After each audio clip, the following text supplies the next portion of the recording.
एक गांव में एक सुखी परिवार रहता था। इस परिवार में 3 भाई और एक बहन थी। उनके माँ बाप उन चारों से बेहद प्यार करते थे, मगर बीच वाले बेटे से थोड़ा परेशान थे। बड़ा बेटा पढ़ लिख कर डॉक्टर बन गया था और छोटा बेटा भी पढ़ लिख कर इंजीनियर बन गया था, मगर बीच वाला बेटा बिल्कुल गंवार और आवारा किस्म का था।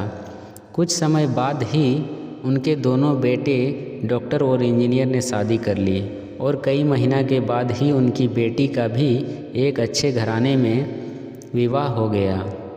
मगर बीच वाला बेटा अभी भी कुंवारा ही था। वह अनपढ़ था और कहीं पर मजदूरी का छोटा सा काम करता था। उसको शादी के लिए कोई भी लड़की नहीं मिल रही थी। उसके माँ बाप उससे बहुत परेशान हो चुके थे।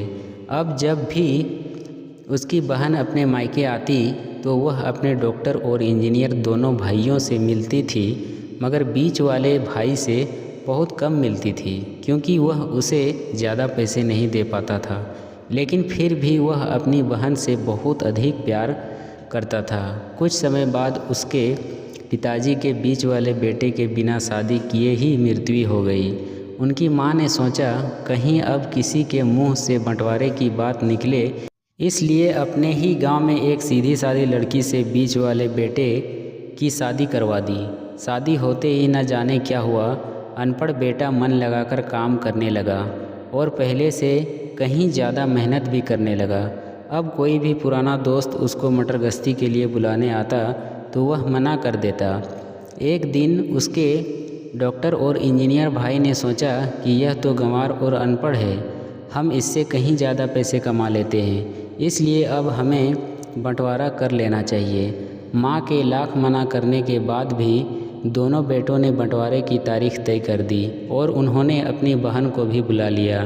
तभी उनका गंवार भाई कहता है कि तुम लोग बंटवारा कर लो, मुझे जो बचे वह दे देना या फिर ना देना, मैं शाम को आकर अंगूठा लगा दूंगा।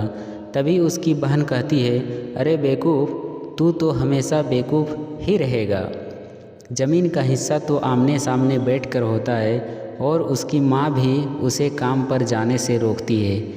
उसी वक्त वकील भी वहाँ आ जाता है और कहता है कि आपका सारा हिस्सा मिलाकर 10 बीघा ज़मीन और एक मकान है। अब यहाँ बताओ किसको कितना हिस्सा देना है, मैं उसी हिसाब से कागज़ बनवा दूँगा। तब गंवार भाई कहता है, वकील साहब 5-5 बीघा ज़मीन हमारे दोनों भाइयों के नाम लिख दो और यह हमारा घर है, मेरी प्यारी से बहन के नाम कर दो। तभी दोनों भाई पूछते हैं कि तू अपने हिस्से में क्या लेगा। गंवार भाई कहता है कि मेरे हिस्से में मेरी माँ है। वह अपनी पत्नी की तरफ मुस्कुराते हुए कहता है, क्यों, क्या मैंने गलत कहा? उस गंवार और अनपढ़ की पत्नी अपनी सास से लिपट कर कहती है, माँ से बड़ी वसीयत क्या होगी मेरे लिए। उसी वक्त उसका गंवार पति भी अपनी माँ से लिपट जाता है। गंवार बेटे और बहू के प्यार में ज़मीन जायदाद के बंटवारे को एक सन्नाटे में बदल दिया।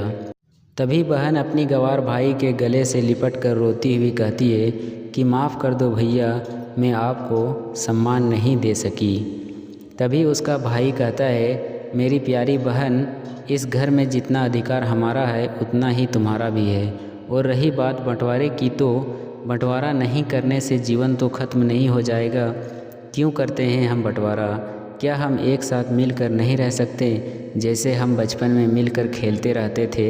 एक साथ मिलकर रहने को तो ही कहते हैं एक अच्छा परिवार, और उसके परिवार को संभालती है एक माँ। तभी उनके दोनों भाई भी बहुत शर्मिंदा होते हैं और वह बंटवारे के सभी कागज़ फाड़ कर फेंक देते हैं। और उसी दिन के बाद उससे उनका पूरा परिवार खुशी खुशी एक साथ रहने लगा।